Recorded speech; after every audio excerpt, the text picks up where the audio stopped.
Nako, Kuya Kim, masarap pag ganitong mainit, aba, kumain ng malalamig. Idagdag mo pa, Susan, it's merienda time, tapos nanonood ka rin ng Dapat Alam Mo. Aba, malamig, tapos merienda. Saan kaya meron niyan, Kuya Kim? Huwag ka na maghanap kung saan-saan, Susan. Our damn body always got us. Migs, where na you? Now. Ganun ang sabi niya.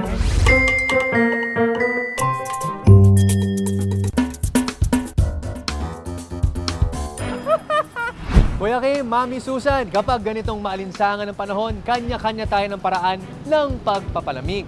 Kadalasan kumakain tayo ng malalamig na dessert tulad ng halo-halo, ice cream at fruit shake. Pero dito sa Valenzuela City, may espesyal na dessert na malahugis ice cream sandwich at mabibili sa murang halaga. Magpalamig tayo sa sarap ng Graham Bars.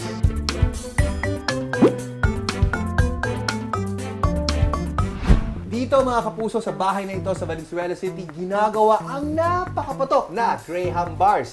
Una sa lahat, ano po ang naisipan nyo at nakagawa kayo nitong patok na Graham Bars? Bali, ang may idea po talaga nito is yung biyanan ko. Nakatikim daw siya kasi ng Graham, which is yung pinaglalagyan is yung microwavable. Sabi niya, bakit hindi ko po itry gumawa ng bite size lang? Nag-try kaming magbenta, nagustuhan naman ng tao. Hanggang hinanap-hanap nila, nasarapan sila.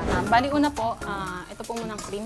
Dapat po chilled muna yung cream natin bago natin i-transfer sa bowl. I-mix na po natin. Gano'n po katagal ito? Hanggang sa mag-double lang po yung size niya.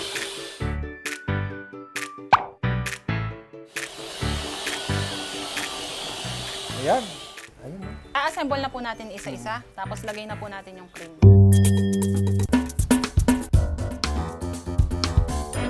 Hanggang saan po ba dapat? Sige po, pwede As pa in, po. punong-puno talaga. Opo. Pinakaibabaw po yung pinakamaraming cream. Lagay na po natin sa freezer. Okay. Tapos antay lang po tayo hanggang sa maging matigas na po At siya. ito, Then umaabot doon na na po ng- natin ikakat. Umabot na Kalahating kalahating araw po. araw. Ayan mga kapuso, ayan na siya. Matapos ang kalahating araw ng paghihintay. Ikakat na po natin siya. Ito po yung pangkat natin. Bali, nagawa po natin to para yung size po ng bawat Graham is pantay-pantay. Pagtapos po natin ikat, pwede na po natin siyang kunin isa-isa. Miss Erlene, ilang Graham Bars po ang nagagawa niyo sa isang araw? Nasa 240 po. Bali, after po natin mabalot lahat, lalagay na po natin siya sa freezer. Bali, after 4 hours, ito na po yung finished product natin. Tara, ito natin.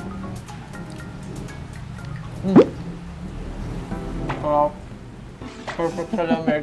Perfect tong idea na to kasi lalo na tag-init. Pagod ka na mag-commute, ang init, ganun. Kuha ka lang, tapos kain ka. Ilang subo mo lang, makakain ka na.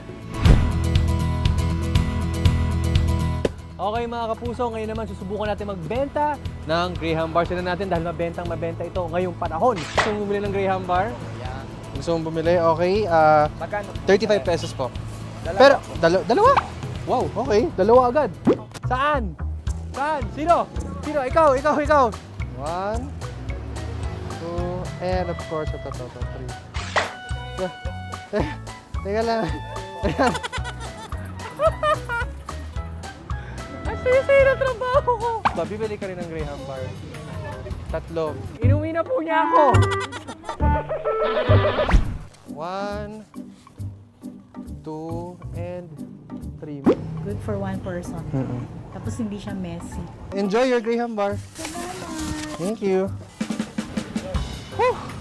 Sobrang nakakalusaw ng brain cells tong init na to. Pero masaya naman kasi nakabenta tayo ng mga, hindi ako nagkakamali, Siyam na Graham Bars.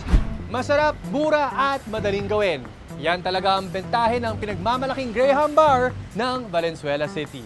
Mga kapuso, sana napalamig ko ang inyong hapon ngayon. I am your damn buddy, Migs Almendras, at yan ang kwentong dapat alam mo.